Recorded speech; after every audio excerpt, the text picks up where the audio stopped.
मैं professor M Shahul Hamid, Hindi विभाग, अलीगढ़ मुस्लिम university Aligarh. पाठ्यक्रम अनुवाद आवश्यकता और स्वरूप, इसके अंतर्गत राष्ट्रीय एकात्मकता और अनुवाद, अब इसमें अभ्यास भी है, और सप्ताह 12 व्याख्यान 60, राष्ट्रीय एकात्मकता और अनुवाद 5। इसके अंतर्गत हमने ये पूरे राष्ट्रीय एकात्मकता और अनुवाद के अंतर्गत ये 5वां व्याख्यान है। तो इसमें हमने राष्ट्रीय एकता पर बात की थी कि राष्ट्रीय एकता को लेकर हमने पहले भाषी, बहुभाषी, द्विभाषी पर भी बात किया था। फिर हमने राष्ट्रीयता और राष्ट्रीयता के लिए जो हमारे जो कारण हैं और उसकी जो ज़रूरत है उस पर भी हमने बात की। अब ये हम एक निष्कर्ष पर पहुंचेंगे इस व्याख्यान में कि बहुभाषिकता, जैसे भारत जैसे बहुभाषिक में राष्ट्रीय एकता कैसे उत्पन्न हो गई है और उसमें अनुवाद का क्या योगदान है, ये अब इसका जो है एक निष्कर्ष रूप में, एक निर्णय रूप में हम देखेंगे। तो भारतीय बहुभाषिकता का ऐतिहासिक परिप्रेक्ष्य। भारत एक बहुभाषी देश है। बहुभाषिकता भारतीय समाज की स्वाभाविक विशेषता है जो सामाजिक विकास का एक माध्यम है। यहाँ की बहुभाषिकता भारत ज्ञान जगत की एक अद्वितीय उपलब्धि है। यहाँ प्राचीन काल से बहुभाषिकता विद्यमान है और यहाँ विभिन्न भाषा परिवारों की विविध भाषाएं उपयोग की जाती हैं। जैसे इस पर तो हमने पहले से बात कर चुके हैं कि बहुत सारी भाषाएं भारत में हैं, प्राचीन काल से ही चली आ रही हैं। भारत की बहुभाषिकता का स्वरूप पश्चिमी देशों की बहुभाषिकता के स्वरूप से भिन्न है। पश्चिमी अधिकांश देशों में एक ही भाषा बोलने वाले लोग रहते हैं और ये वहाँ बहुभाषिकता होने पर भी ये मुख्यतः लोगों के अन्य स्थानों से प्रवास करने के कारण पश्चिमी देशों में एक भाषा प्रमुख होती है जबकि अन्य भाषाएं सहायक भाषा होती हैं। लेकिन भारत की बहुभाषिकता देशों को भिन्न कहा जा सकता है क्योंकि यहाँ दूसरी तीसरी पीढ़ी तक आते आते बहुसंख्यक लोग प्रमुख भाषा को अपनाते हैं और अपनी भाषा को छोड़ने के लिए बाध्य नहीं होते। अब ये मुख्य बिंदु है। लेकिन आज के समय में अगर आप देखेंगे वैश्वीकरण और फिर रोजगार के खोज में अब बहुत सारे देश के लोग एक देश से दूसरे देश में हैं। भारतीय भी अब बहुत सारे विदेशी नागरिक बन गए हैं। लेकिन भारत की ये जो है विशेषता है कि यहाँ जो बहुभाषिकता है वो दूसरी तीसरी पीढ़ी तक आ गए हैं और वो मुख्य भाषा को अपना लिए हैं लेकिन अपनी भाषा को नहीं छोड़े। ये एक विशेषता है। भारत की कई भाषाएं महत्वपूर्ण भारतीय भाषाएं हैं और यहाँ कई भाषाओं का उपयोग करना एक सामान्य स्थिति मानी जाती है। यहाँ प्रत्येक व्यक्ति के जीवन में प्रत्येक भाषा के उपयोग के लिए एक स्वतंत्र स्थान है। यहाँ मातृभाषा के अतिरिक्त अन्य भाषाओं को आसानी से और स्वाभाविक रूप से अपनाने की आदत है। अन्य भाषाओं को अपनाने के माध्यम से लोग व्यापक समाज के साथ जुड़ते हैं। शिक्षा, व्यवसाय जैसे आवश्यकता इस जुड़ाव का कारण बनती हैं। इस प्रकार की आवश्यकताएं सामान्य भाषी जो है वो भारत की अपनी भाषा और स्थानीय भाषा के साथ राष्ट्रीय भाषा हिंदी और अंग्रेजी के साथ जुड़ने का कारण बनती हैं। तो लोक परिवार, स्थानीय समुदाय, आपसी मित्रता, शिक्षा जैसे विभिन्न संदर्भों में विभिन्न भाषाओं के साथ जुड़ते हैं। अब इस पे डॉक्टर रविंद्रनाथ श्रीवास्तव जो है इनके ये कह रहे हैं कि इस स्थिति को उदाहरण के साथ प्रस्तुत करते हुए अपनी पुस्तक हिंदी भाषा समाजशास्त्र में वो कहते हैं कि बहुभाषिकता और हिंदी भाषा समाज पर वो लिखते हैं, वहाँ पे कह रहे हैं कि बिहार के सांथली समुदाय को ले लें तो वे अपने परिवार के संदर्भ में सांथाली की उपयोगिता करते हैं, लेकिन जब वे अपने व्यक्तिगत और पारिवारिक जीवन की सीमा से बाहर आते हैं तो स्थानीय भाषाओं का उपयोग करते हैं और जीवन के अन्य आयामों में वे स्थानीय भाषाएं जैसे भोजपुरी, मैथिली और मगधी को अपनाते हुए देखा जाता है। ये आप हर जगह पे अभी आप देखने लगे हैं। जैसे आप ब्रज को ले लें या अवधी क्षेत्र को ले लें, और ब्रजवासी जो है ब्रज बोल रहा है, लेकिन जो सामान्य रूप से हिंदी का प्रयोग हो रहा भारत में, तो अपनी बोली से हटकर जो बाहर जाता है तो अपनी बोली से हटकर बात करता है। शहरों में तो और भी इन चीज़ों को देख सकते हैं। प्रारंभिक शिक्षा के लिए उनमें से अधिकांश अखिल भारतीय हिंदी की परिणति रूप को अपनाते हैं, क्योंकि हिंदी राज्य की ये विशेषता ये स्थानीय भाषा की सीमाओं को पार करते हुए भारत को मध्य भाषा के रूप में लेकर शिक्षा प्राप्त करने के लिए रास्ता अपनाती है। इस पूरे समाज में शिक्षा का ज्ञान भाषा के स्थान पर स्थानीय भाषा या हिंदी सीखने की प्रक्रिया से संबंधित है। इसके अलावा जब उच्च शिक्षा के बारे में जब चर्चा उठने पर हिंदी को अंग्रेजी भाषा सीखने और अपनाने की जटिलता से जोड़ता है।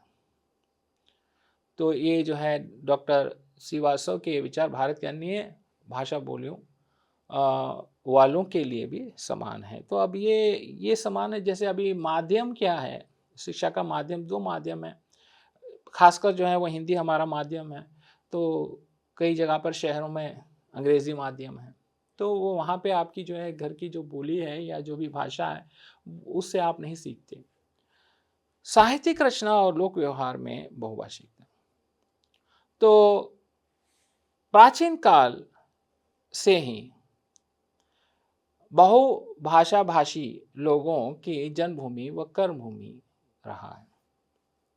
तो ये ऐतिहासिक तथ्य है कि हर युग में भारतीयों की मातृभाषा कुछ और थी, भिन्न भिन्न जातियों को जोड़ने वाली भाषा कुछ और, तथा बौद्धिक चेतना या फिर कहा जा सकता है कि पद प्रतिष्ठा की भाषा कुछ अलग थी।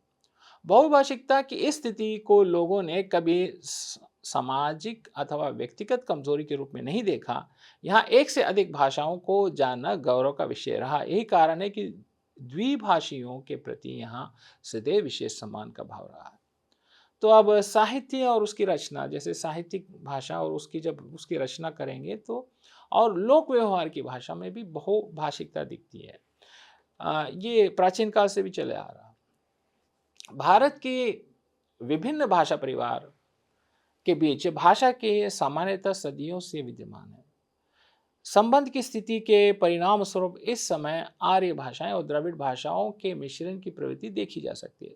संस्कृत सदियों पहले विद्वानों, चिंतन मनन और प्रशासनिक व्यवस्था की प्रमुख भाषा रही है। प्राचीन काल में ये बौद्धिक जागरूकता की भाषा थी। इसका उपयोग न केवल उत्तर भारत में बल्कि दक्षिण भारत में भी होता रहा।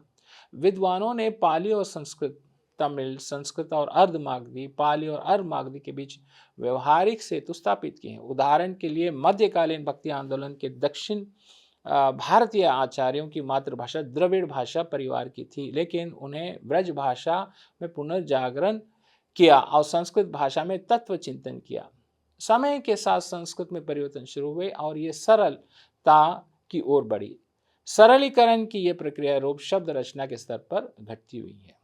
इस विकास क्रम में संस्कृत के साथ साथ पाली, प्राकृत, अपभ्रंश जैसे विभिन्न प्राकृतिक भाषाएं समान आई। अब यहाँ पे हम देखेंगे कि संस्कृत से अब प्राचीन जो ग्रंथें रहीं वो है पाली, प्राकृत, संस्कृत, अब मागधी, अर्धमागधी। तो भक्ति आंदोलन एक ऐसा आंदोलन रहा जो उत्तर से दक्षिण फिर दक्षिण से उत्तर गया। तो इसमें इस आंदोलन में कई अनुवाद हुए हैं, कई भाषाओं में प्रचार हुए हैं, भक्ति का प्रचार हुआ है। तो वहाँ अनुवाद का एक मुख्य स्थान रहा और उसमें भाषा के सरलीकरण भी हुई है, क्योंकि जनता तक, जैसे हम बात कर रहे हैं कि जैसे साहित्यिक भाषा और लोक भाषा, प्रचार कैसे करेंगे आप? जब तक आप लोक भाषा में प्रचार नहीं करेंगे तो वो तब तक वो जाकर नहीं पहुंच पाएगा लोगों तक। तो इसमें सरलीकरण की प्रक्रिया रही है। ठीक है, जिन्होंने उस समय के समाज में अपनी जगह बनाना शुरू किया। लोक व्यवहार में जन भाषा के रूप में प्रचलित ये जन बोलियां लोक साहित्य की भाषा के रूप में विकसित हुई और संस्कृत के समानांतर चलती रही। इनमें धीरे धीरे सृजनात्मक साहित्य रचे जाने लगे। भक्ति के जो कवि हैं वो हैं कि वो इन उत्कृष्ट साहित्य रच इन जन भाषाओं के समृद्ध किए, लेकिन इसका अर्थ ये नहीं है कि इस भाषा विकास के समय संस्कृत भाषा पूरी तरह से समाप्त हो गई है। वास्तव में पाली और अन्य भाषाओं के साथ प्रशासन, साहित्य और व्यवहार में संस्कृत का उपयोग समानांतर जारी रहा। अब लोक भाषा, यही चीज आप सूफी साहित्य में भी आप देख सकते हैं। तो वहां भी क्या है कि लोगों तक प्रचार के लिए, जैसे धर्म के प्रचार के लिए भी धार्मिक ग्रंथ तो हैं, लेकिन धर्म का प्रचार अब लोक भाषा में करेंगे। तो जब लोक भाषा में जो भगवान की प्रशंसा करते हुए, भगवान को याद करते हुए, उनकी भक्ति में जब हम गीत लिखेंगे, वो भी बहुत सारे लोकगीतों में होते हैं, क्योंकि लोगों के मन में भगवान बसते हैं। तो जब बसे हुए भगवान को वो अपनी भाषा में जो है उस अपनी भक्ति को प्रकट करते हैं। तो इसका मतलब यह नहीं है कि संस्कृत खत्म हो चुकी है, समाप्त हो चुकी हैं, या जैसे भाषा का परिवर्तन हुआ, ऐसा नहीं है। ये सभी भाषाओं में है। संस्कृत के विकास क्रम में पाली, प्राकृत और अपभ्रंश लोक व्यवहार के साथ साथ साहित्य में भी अपना स्थान बना लिया है। पाली तो न केवल राजकाज की भाषा के पद पर प्रतिष्ठित हुई, बल्कि धर्म की भाषा भी बनी। महात्मा बुद्ध ने अपने उपदेशों के लिए पाली को ही चुना। संस्कृत और प्राकृत में नाट्य साहित्य सृजन भी इस समांतर विकास का द्योतक है, जो भारतीय समाज में बहुभाषिकता की स्थिति को दर्शाने वाला। हालांकि उस समय राजकाज की भाषा संस्कृत ही थी, किंतु सामान्य जन और व निम्न वर्ग के लोग आम बोलचाल में पाली, प्राकृत आदि का प्रयोग करते थे। अतः उस समय लोग प्राकृत भाषा के साथ साथ संस्कृत से भी परिचित थे। कालांतर में इन अपभ्रंश भाषाओं के स्थानीय रूप का विकास हुआ, जो आगे चलकर हिंदी, गुजराती, मराठी, बंगला, ओडिया, असमिया और आधुनिक भारतीय भाषा के रूप में विकसित हुई तथा ज्ञान विज्ञान क्षेत्र में प्रयुक्त होने लगे। वर्तमान में यह हर क्षेत्र में अभिव्यक्ति का सशक्त माध्यम है। अब राज्य की भाषा क्या रही, प्रशासन की भाषा क्या रही? भारत की प्रशासन की भाषा परिवर्तित होती रही। संस्कृत रही है, फिर जैसे मुगल आए तो तुर्क रही है, फिर फारसी रही है, फिर अंग्रेजी रही है, अब हिंदी है। तो भाषाओं का परिवर्तन भी जारी रहा। इस बीच दक्षिण में द्रविड़ परिवार की भाषाएं विकसित हुई। हालांकि द्रविड़ भाषाएं संस्कृत से उत्पन्न नहीं हुई है, लेकिन इसमें शब्दावली, लिपि, वर्तनी, उच्चारण, वाक्य संरचना आदि में कई समानताएं हैं और इनकी आर्य भाषाओं के साथ अद्भुत समानता है। इन समानता का आधार संपर्क को परस्पर आपसी आदान प्रदान है। तो दक्षिण की भाषाएं हैं, तो उसमें दक्षिण की भाषाओं में जो है वो आर्य भाषा, जैसे हम कहें कि ये जो हम कहें द्रविड़ भाषा है, तो जो आर्य भाषा है, जो उत्तर की भाषाएं हैं, वो वहां से विकसित नहीं हुई हैं। लेकिन संस्कृत जो है वो दक्षिण की सभी भाषाओं में है।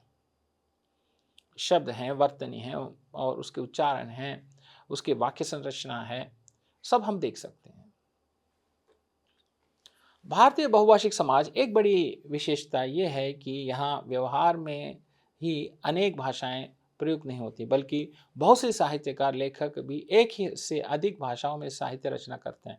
इस क्रम में अनेक साहित्यकारों के नाम जो है लिए जा सकते हैं। महाकवि कालिदास, मैथिली कोकिल, विद्यापति, प्रेमचंद, उपेंद्रनाथ अशोक, फणींद्रनाथ रेणु, अगे आदि ऐसे महान रचनाकार हैं जिन्होंने एक से अधिक भाषाओं में साहित्य रचना की है।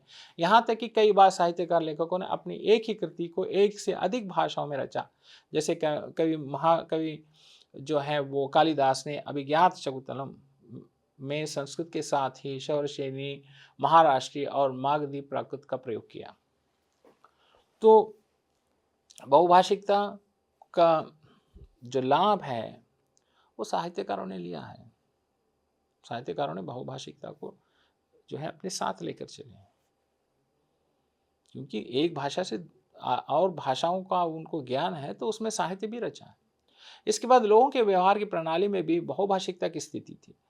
सम्राट चंद्रगुप्त मौर्य के साथ सिकंदर के सेनापति सेल्यूकस की बेटी की शादी से दो भिन्न भाषाएं बोलने वालों के बीच बने पारिवारिक संबंध ने दो भाषाएं बोलने और समझने वाले लोगों की संख्या को बढ़ाया।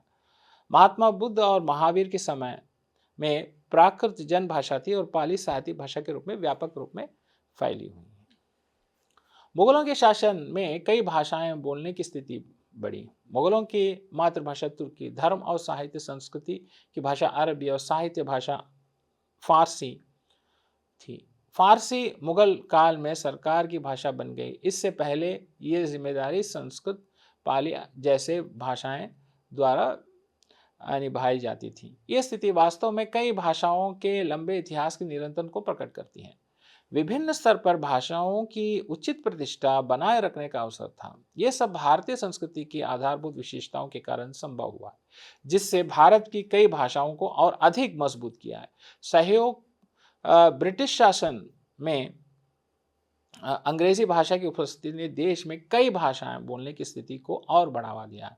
आधुनिक विज्ञान और ज्ञान के परिचय की भाषा के रूप में अंग्रेजी विज्ञान की भावनाओं की नींव है। तो अब ये जो है कालांतर में जो परिवर्तन हुआ है भारत में, भाषाओं के जो परिवर्तन है, जैसे अब यहीं पे आप देखेंगे कि प्राचीन काल से ही जो है एक भाषा नहीं रही है भारत में, कई भाषाएं रही हैं। राष्ट्रीय स्वतंत्रता आंदोलन के विभिन्न मात्र भाषा बोलने वालों ने हिंदी और राष्ट्र जागरण की भाषा के रूप में अपनाया और बौद्धिक चिंतन की भाषा के रूप में अंग्रेजी या संस्कृत को स्वीकार किया। उदाहरण के लिए गुजराती मातृभाषा के महात्मा गांधी ने हिंदी या हिंदुस्तानी को जन आंदोलन की भाषा के रूप में प्रोत्साहित किया, लेकिन उसी समय उन्होंने बौद्धिक चेतन की भाषा के रूप में अंग्रेजी को बिना किसी हिचकिचाहट के स्वीकार किया। अंग्रेज़ों ने भारत और अंग्रेजी को योजनाबद्ध शिक्षा प्रयास में स्थापित किया। आधुनिक ज्ञान को आत्मसात करने वाली भाषाओं के रूप में अंग्रेजी ने अपनी नींव को मजबूत किया, जिसके परिणाम स्वतंत्रता के बाद भारतीय भाषाओं के लिए कानूनी प्रयास की जाने की आवश्यकता उत्पन्न हुई। अब यहाँ पे आप देखेंगे कि मातृभाषा अलग है, लेकिन प्रयोग वो कुछ और भाषा से करते हैं या कुछ और भाषा में करते हैं। तो अंग्रेजी से बहुत सारा ज्ञान प्राप्त किया जो उस समय के जो चिंतक रहे, तो उनमें कोई ऐसी कोई बात नहीं थी, क्योंकि ज्ञान को लेकर बात हो रही थी। बहुभाषिकता और अनुवाद, अब यहाँ पे हम देखेंगे कि अनुवाद बहुभाषिकता के साथ कैसे संबंध रखता है और इसमें राष्ट्रीय भावना किस तरह से उजागर होती है। किसी भी देश समाज में फैली हुई बहुभाषिकता की स्थिति अनुवाद में अनिवार्य रूप से संबंधित होने के लिए एक आधार बन जाती है। अनुवाद की अनिवार्य आवश्यकता केवल बहुभाषी समाज के संदर्भ में ही नहीं बल्कि एकल भाषा वाले समाज के संदर्भ में भी समान रूप से देखी जा सकती है, क्योंकि आज विज्ञान और प्रौद्योगिकी बहुत तेजी से विकसित हो रही है, जिसमें समृद्ध भाषा समाज और अन्य भाषा समाजों की आवश्यकता उत्पन्न हो रही है। इसके लिए वे अन्य भाषा समाजों के पाठों को अपनी भाषा में प्राप्त करने के प्रयास को लगातार जारी रखते हैं। अनुवाद के माध्यम से विभिन्न भाषाओं के ज्ञान के संचयन और आदान प्रदान संभव हो जाता है। बहुभाषी समाज में अनुवाद विभिन्न भाषाओं के बीच संवाद का पुल बनता है।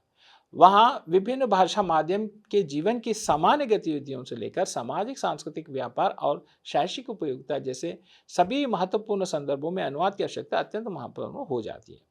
भारत में अनुवाद लोगों के जीवन का एक हिस्सा है।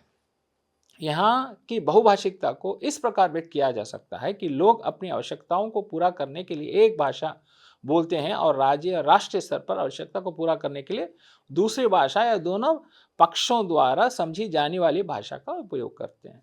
तो अब अनुवाद हर क्षेत्र में, जैसे क्षेत्रों में ही, पूरे क्षेत्रों में ही अनुवाद का प्रयोग हो रहा है। जहाँ एक भाषा से हटकर हम दूसरी भाषा का सहयोग ले रहे हैं, वहीं अनुवाद शुरू हो जाता है।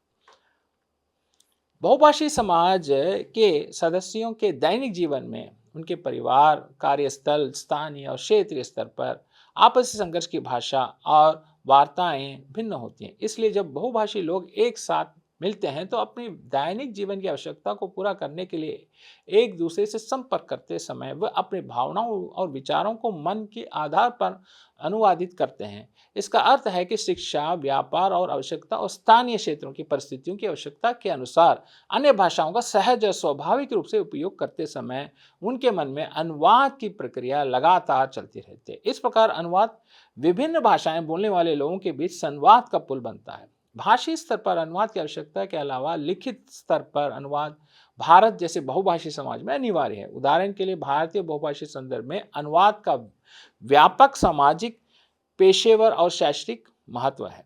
उच्च शिक्षा, अनुसंधान, प्रशासन, विज्ञान, तकनीक, चिकित्सा, व्यापार, कानून और न्यायालय, जनसंचार, पर्यटन जैसे जीवन के कार्य में अनुवाद की तात्कालिक आवश्यकता है। विभिन्न भारतीय भाषाओं के बीच आदान प्रदान इस समय से पहले से ही हो रहा है। भारत के अधिकांश भाषाओं की साहित्यिक रूपरेखा अनुवाद के माध्यम से विकसित हुई है। यह अनुवाद का कार्य मुख्य रूप से संस्कृत और अन्य भारतीय भाषाओं के बीच हुआ है। संस्कृत के कालांतर ग्रंथ जैसे रामायण और महाभारत देश की विभिन्न भाषाओं में कुछ स्थानों और शब्दार्थ अनुवाद, कुछ स्थानों पर भावार्थ अनुवाद और कुछ स्थानों पर छाया अनुवाद के माध्यम से अनुवादित किया गया है। संपूर्ण वेद साहित्य, पुराण, अभिज्ञान शाकुंतलम, मेघदूत जैसे काव्य, नाटक साहित्य जैसे संस्कृत ग्रंथों का कई विदेशी भाषाओं में अनुवाद किया गया है। तो संस्कृत जो है हमारी प्राचीन भाषा रही, तो वहाँ से इसका अनुवाद अंग्रेजी शासन के समय अंग्रेजी साहित्य के प्रभाव को बढ़ाने में अनुवाद ने महत्वपूर्ण भूमिका निभाई है। तो उस समय जैसे बहुत सारे अंग्रेजी ग्रंथों का जो है अनुवाद भारत में हुआ है। हालांकि ये सच है कि हिंदी का उदय और विकास भारतीय पुनर्जागरण के उदय के साथ हुआ, लेकिन इस पुनर्जागरण की जागरूकता के पीछे अनुवाद की महत्वपूर्ण भूमिका थी। वास्तव में अनुवाद की गहरी परतें पुनर्जागरण के स्तर को उपयोग बनाने में सहायक थी। भारतीय जन जागरण में संस्कृत और अंग्रेजी अनुवादों ने महत्वपूर्ण भूमिका निभाई है, इसमें कोई संदेह नहीं है। अनुवाद की इस भूमिका की तुलना यूरोपीय पुनर्जागरण से भी की जा सकती है। भारत की जनगणना 1961 के अनुसार अब यहाँ पे जो है मातृभाषा को लेकर और जो भी जनगणना हुई है उस पर है कि दुनिया के किसी अन्य देश में इतनी अधिक मातृभाषा नहीं बोली जाती। भारतीय संविधान में जो भाषाएं मान्यता हैं वो भारत जैसे देश में एक विशेषता के रूप में है। तो इससे सभी भाषाओं का संविधान में समृद्ध साहित्यिक परंपरा है। तो कई भाषाएं बोली जाने वाले इस क्षेत्र में सभी भारतीय भाषाओं के सामाजिक सांस्कृतिक दृष्टिकोण में समानता है। तो हम जैसे हमारी जनगणना भी उठाएं और उसमें मातृभाषा बोलने वाले की भी संख्या भारत में अधिक है, और संविधान में जो मान्यता प्राप्त भाषाएं हैं वो भी जो है हमारे भारत को जो है गौरव उत्पन्न करते हैं। तो यहाँ पे जो है ये सब भाषाओं की जो बोली जाने वाली की जो भाषाओं की जो है सामाजिक सांस्कृतिक दृष्टिकोण भी जो है वो समानता के रूप में स्वीकारित है। अनुवाद कई भाषाएं बोलने वाले भारत को एक ही ग्रंथ में जोड़ने में महत्वपूर्ण भूमिका निभाता है। भारत विभिन्न विशेषताओं में एकता वाला देश है जो हजारों वर्ष की प्राचीन परंपरा का परिणाम है। विभिन्न विशेषताओं में एकता ही इस भावनाओं को मजबूत करने में अनुवाद एक महत्वपूर्ण आधार है। इस एकता समता की स्पष्ट भावना जब हम एक भारतीय भाषा में लिखित साहित्य पढ़ते हैं तब दूसरी भाषा के साहित्य में उसी भाषा में या अनुवाद के माध्यम से अपनी भाषा में पढ़ते समय स्पष्ट रूप से देखी जाती है। समान पोशाक तत्व, प्रतीक, ऐतिहासिक व्यक्ति, जीवन के दर्शन, मूल्य, सांस्कृतिक विश्वास, जागृत विचार सभी जो है समान होते हैं, तब इस बहुभाषी देश का साहित्य एक होने का सत्य प्रकट करता है। ये मूलतः भारतीय साहित्य है। भाषा के विभिन्नता को छोड़कर कई अन्य भिन्नता नहीं है। इस स्थिति में भाषा कि ये भिन्नता अनुवाद के माध्यम से प्राप्त होती दिखाई देती है। अब यहाँ है कि जो भारत की विभिन्न भाषाओं में जो भी विषय विचार प्रस्तुत किए हैं वहाँ पे एकता है, बस भाषा की भिन्नता है। इसलिए हमारे पूरे राष्ट्र में एकता की जो है एक भावना सब में प्रकट होती है। अनुवाद विभिन्न भाषाओं की अंतर्निहित एकता को उजागर करता है। अनुवाद के माध्यम से देश की सांस्कृतिक विविधता प्रकट होती है। इस बीच देश की विभिन्न भाषाएं बोलने वाले लोग एक दूसरे के साथ और अधिक गहराई से भावनात्मक रूप से जुड़ते हैं। इसका अर्थ है इस प्रकार का साहित्यिक आदान प्रदान देश में भावनात्मक एकता को अधिक मजबूत करता है। कई भाषाएं बोलने वाले देश में अनुवाद की इस महत्वपूर्ण भूमिका को ध्यान में रखते हुए देश में भावनात्मक एकता को स्थापित करने के लिए केंद्रीय साहित्य अकादमी और राष्ट्रीय पुस्तक निधि, नेशनल बुक ट्रस्ट भारतीय भाषाओं को बेहतरीन पुस्तकों का समर्थन करती है। तो यहाँ पे इसको भी जोड़ने के लिए इन विचारधाराओं को जोड़ने के लिए भी भारत सरकार से बहुत सारे प्रयास हैं, जिससे राष्ट्रीय भावना और बढ़ सके। स्वतंत्रता से पहले भारत में शासन के क्षेत्र में अंग्रेजी का प्रभुत्व था। विज्ञान, प्रशासन, पत्रकारिता, बैंकिंग जैसे कई क्षेत्र में अंग्रेजी की व्यापक रूप से प्रचलित थी और भारतीय भाषाओं का उपयोग बहुत कम था। अंग्रेजी शासन से पहले मुस्लिम शासन और उर्दू और अरबी फारसी भाषाएं शासन की भाषाएं थीं। स्वतंत्रता के समय भारत ने अंग्रेजी में निर्मित कानून प्रशासनिक ढांचे को आधार बनाकर स्वतंत्र भारत में इसे अपनाया, लेकिन हिंदी को राजनीतिक भाषा के रूप में घोषित करने के कारण इसे हिंदी में बदलने का कोई अन्य विकल्प नहीं था। ये कार्य अनुवाद के माध्यम से निर्मित हुआ। अब यहाँ पे जैसे भारत स्वतंत्र हुआ तो हमारी पहचान क्या है? हमारी पहचान हिंदी है। हमने इसको स्वीकार किया। जैसे हमने हिंदी को स्वीकार किया, क्योंकि अंग्रेजी प्रशासन पहले रहा, तो हमें अनुवाद की जरूरत पड़ी, क्योंकि बहुत सारा हमारा जो ढांचा रहा वो अंग्रेजी में रहा। तो भारतीय संविधान में भारत के संघ की एकमात्र राजनीति भाषा के रूप में अपनाने के बाद भी 15 वर्ष तक अंग्रेजी के उपयोग को जारी रखने की व्यवस्था अंग्रेजी को सहायक राजनीतिक भाषा के रूप में स्थापित कर दी, जो राजनीतिक भाषा कानून बनने के बाद स्थायी रूप से बदल गया। इस ढांचे के आधार पर अंग्रेजी सहायक राजनीतिक भाषा है और हिंदी इसके पीछे है। तो राजनीतिक गतिविधियों के आधिकारिक रूप से सभी क्षेत्रों में अधिकांश कार्य अंग्रेजी के माध्यम से हो रहे हैं और हिंदी में बुनियादी कार्य की मात्रा कम है। इस कारण से अनुवाद का अनिवार्यता बन गई है। हालांकि अनुवाद के माध्यम से प्रशासनिक सामग्री और सभी प्रक्रियात्मक साहित्य हिंदी में उपलब्ध हो गए हैं, साथ ही इससे प्रशासनिक भाषा की शब्दावली और मुहावरे भी विकसित हुई हैं। लेकिन दूसरी ओर प्रशासनिक हिंदी की स्वाभाविक विकास बाधित होती है, जो अनुवाद पर निर्भर हो गए। वास्तव में प्रशासन के क्षेत्र में द्विभाषी की इस स्थिति के कारण अनुवाद की आवश्यकता केवल बनी रही है, बल्कि समय के साथ बदलती भी जा रही है। अब अनुवाद जो है हर जगह पे हमें एक प्रमुख चीज के रूप में सामने आ रही है। तो जहां पे हमने द्विभाषी की बात की तो वहां अनुवाद की सहायता हो रही है। इसी तरह से ये भी वास्तविक है कि विधि के क्षेत्र में भी अंग्रेजी का बोलबाला है। संविधान और विधिक प्रावधान से चलते भारत के उच्चतम न्यायालय और प्रत्येक उच्च न्यायालय सभी कार्य अंग्रेजी में ही किए जा रहे हैं। वहाँ हिंदी की दस्तावेजों के अंग्रेजी अनुवाद प्राप्त किए जाते हैं। विधि और न्यायालय की भाषा के विषय में संविधान में कुछ स्थितियां बनाई गई हैं, जिनमें ये उल्लेख है कि किन किन दशाओं में हिंदी का या अन्य भाषा का प्रयोग किया जा सकता है। कहने का अभिप्राय है कि विधि और न्याय के क्षेत्र में आज भी द्विभाषिकता की स्थिति है। संसद में हालांकि भाषा का बंधन नहीं है, लेकिन संसद के अन्य भाषा भाषी तक बात अनुवाद के माध्यम से पहुंचती है। इसी तरह संवाद की अधिकृत कार्यवाही दोनों भाषाओं में जारी होती है और इसे सभापटल पर रखते समय द्विभाषी कागजात प्रस्तुत करने में अनुवादक का सहारा लिया जाता है। शिक्षा के दृष्टिकोण से अनुवाद का यह महत्व विभिन्न देशों और समुदायों के ज्ञान और अपनी भाषा में उसको लाने का एक तरीका के रूप में कार्यरत है। इसके अलावा दूसरी भाषा सीखते समय अनुवाद को एक प्रक्रिया के रूप में उपयोग किया जाता है, अर्थात मातृभाषा के साथ दूसरी भाषा की तुलना में दो भाषाओं के बीच अनुवाद के माध्यम से भाषा को सीखने की प्रक्रिया होती है। अब यहाँ पे हम देखेंगे कि अनुवाद वो चाहे न्याय व्यवस्था में हो या संविधान में हमारे हो या सांसद में हो या हमारे जो है शिक्षा व्यवस्था में हो, इसकी जरूरत पड़ रही है।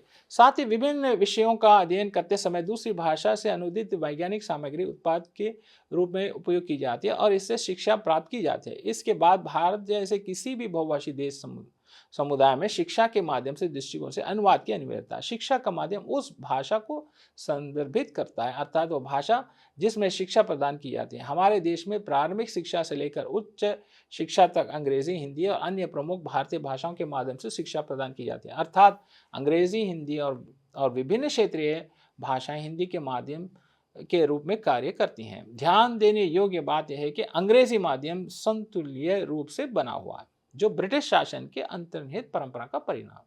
इसके कारण भारतीय भाषाओं में शिक्षा अंग्रेजी के पीछे चल रही है। परिणाम स्वरूप पाठ्य सामग्री पहले अंग्रेजी में तैयार की जाती है और फिर उसका हिंदी अथवा अन्य भारतीय भाषाओं में अनुवाद करा जाता है।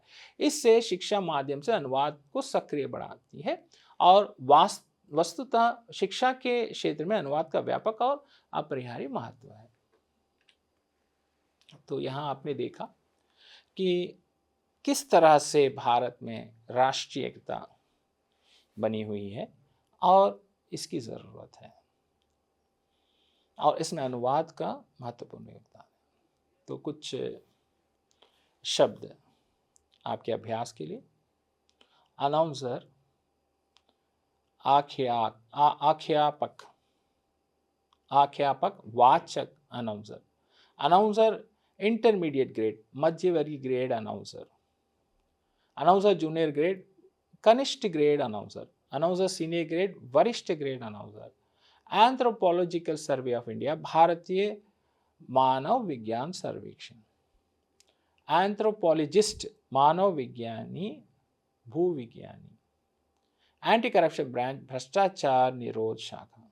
एंटी करप्शन ऑफिसर, भ्रष्टाचार निरोध अधिकारी। एंटी करप्शन पुलिस इंस्पेक्टर, भ्रष्टाचार निरोध पुलिस निरीक्षक।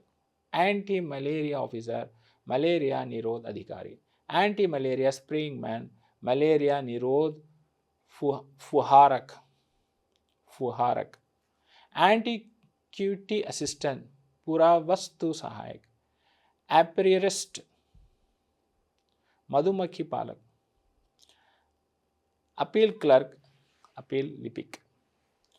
अपीलेंट अथॉरिटी, अपील प्राधिकारी। Appellate control of estate duty, संपदा शुल्क अपील नियंत्रक। अपीलेटेड ट्रिब्यूनल फॉर फोरफिटेड प्रॉपर्टी, जब्त संपत्ति अपील। अप्लाइड फिजिक्स डिपार्टमेंट, अनुप्रयोग भौतिकी विभाग। अपॉइंटमेंट अप्रेजर, मूल निरूपक। मैकेनिक, शिशु मैकेनिक। एक्वेरियम कीपर, जल जीवपाल। अरबिक यूनिट, अरबी एकक। आर्बोरिकल्चर ऑफिसर, वृक्ष संवर्धन अधिकारी। आर्बोरिकल्चरिस्ट, वृक्ष संवर्धन वैज्ञानिक। आर्कियोलॉजिकल ऑफिसर, पुरातत्व अधिकारी। आर्कियोलॉजिकल सर्वे ऑफ इंडिया, भारतीय पुरातत्व सर्वेक्षण।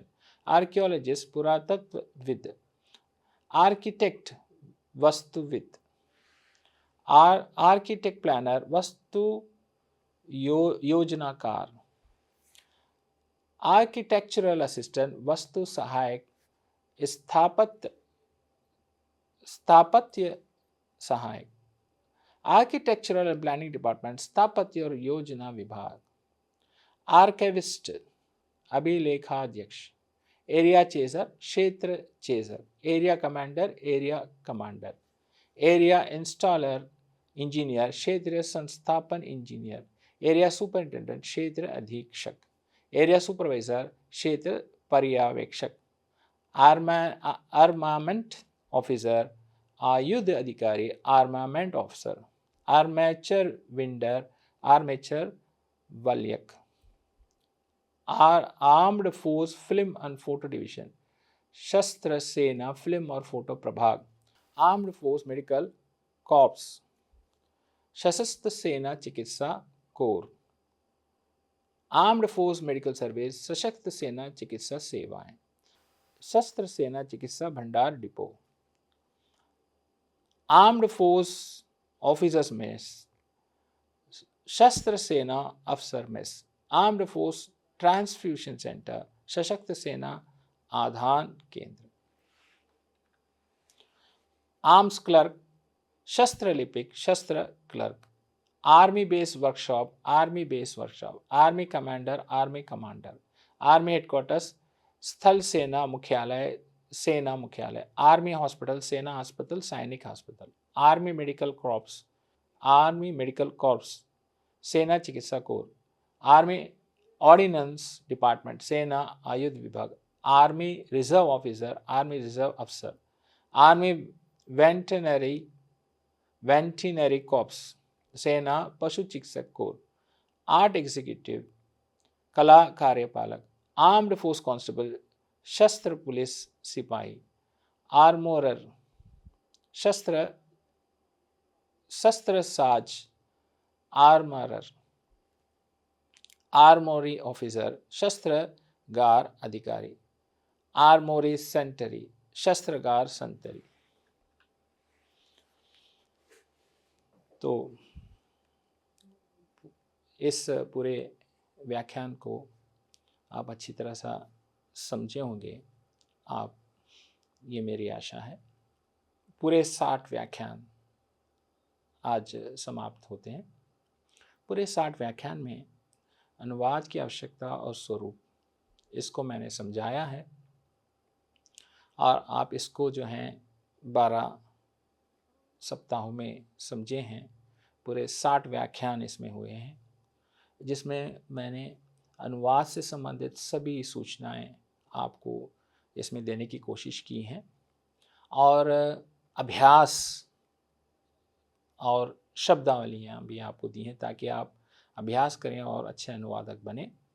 ये पाठ्यक्रम आपके लिए बहुत उपयोगी होगा, ये आशा है। संदर्भ पुस्तकें जो मैंने पहले से ली हैं, वो जैसे इस पाठ के लिए जो संदर्भ पुस्तकें हैं वो हैं अनुवाद एवं भारतीय भाषाएं, MTT 14, इग्नू, पृष्ठ संख्या 95 से 121, अनुवाद विज्ञान में प्रविधि भोलानाथ तिवारी, अनुवाद विज्ञान की भूमिका कृष्ण कुमार गोस्वामी, वेबसाइट पर उपस्थित अन्य प्रकाशन, और विक्शनरी शासकीय विभाग में पदनाम डिक्शनरी, ये वेबसाइट पर उपलब्ध है। तो इस पूरे व्याख्यान में मैंने संदर्भ के रूप में बहुत सारी किताबों को मैंने लिया है। खासकर मैंने इग्नू से उसके अनुवाद की पुस्तकों को, सामग्री को मैंने यहाँ पे संदर्भ के रूप में लिया है। अनुवाद विज्ञान सिद्धांत प्रविधि भोलानाथ तिवारी को लिया है मुख्य रूप से, अनुवाद विज्ञान की भूमिका कृष्ण कुमार गोस्वामी को लिया, और वेबसाइट पर, और खासकर जो शब्दावली मैंने आपको दिए हैं वो विक्शनरी शासकीय विभाग और पदनाम विक्शनरी, या विक्शनरी ही जो विकिपीडिया में है वहाँ भी सब जो है आपको पारिभाषिक शब्दावली मिलती हैं। और वेबसाइट से मैंने बहुत सारी सामग्री को लिया है। इसमें मैंने इन व्याख्यानों में मैंने जोड़ा है ताकि आपको जब मैं पढ़ाऊँ तो अच्छी तरह से समझा सकूँ। संदर्भ के रूप में इन ग्रंथों को लिया है, साथ साथ बहुत सारे सहायक ग्रंथों को भी लिया है जिनके नाम उन व्याख्याओं के नीचे मैंने दिया भी है। और इसमें हमने आपको अनुवाद को लेकर पूरी तरह से एक जानकारी मैंने प्रस्तुत करने की कोशिश की है। ये आशा है कि अनुवाद पाठ्यक्रम आपको एक अनुवादक बनाएगा ज़रूर, और आप अपने रोज़गार को खुद खोज सकते हैं। वो चाहे सरकारी नौकरी हो, या कोई प्राइवेट कंपनीज़ हो, या फ्रीलांसर्स हो, वेबसाइट्स पे आपको प्राप्त होती हैं, या किसी मल्टीनेशनल कंपनी में आप जाएं तो हर क्षेत्र में अनुवादक की ज़रूरत है, बैंकों में और हर एक कार्यालयों में, पत्रकारिता में, प्रकाशन विभागों में। तो आशा है कि आप को इस पूरे पाठ्यक्रम में एक गहरा ज्ञान प्राप्त हुआ होगा, विश्व ज्ञान, भारतीय के साहित्य का ज्ञान, दार्शनिक ज्ञान, बहुत सारा ज्ञान आपको प्राप्त हुआ होगा। साथ साथ आपको रोजगार के लिए भी कोई रास्ता आपको मिल गया होगा जिससे आप रोजगार अपना खोज सकते हैं। धीरे धीरे आप वेबसाइट्स पर जो उपलब्ध वेबसाइट्स पे जो फ्रीलांस हैं, या जहाँ पे जो आप अनुवाद छोटे छोटे कर सकते हैं रजिस्टर करके, वहाँ पे आप रजिस्टर करिए और आप खुद जो है अनुवाद करना शुरू कीजिए, जिससे आपको कुछ आर्थिक सहायता भी मिल सकेगी। खासकर जो विद्यार्थी लोग हैं उनके लिए ये सुझाव है कि ये जो पाठ्यक्रम है ये आपके लिए एक ज्ञान के लिए और रोजगार के लिए एक आवश्यक पाठ्यक्रम है। साथ साथ आप अपना रोजगार ढूंढ सकते हैं। तो इन सभी आशाओं के साथ मैं अपना ये व्याख्यान समाप्त करता हूँ और ईश्वर से प्रार्थना करता हूँ कि आपका भविष्य मंगलमय हो। धन्यवाद, नमस्कार।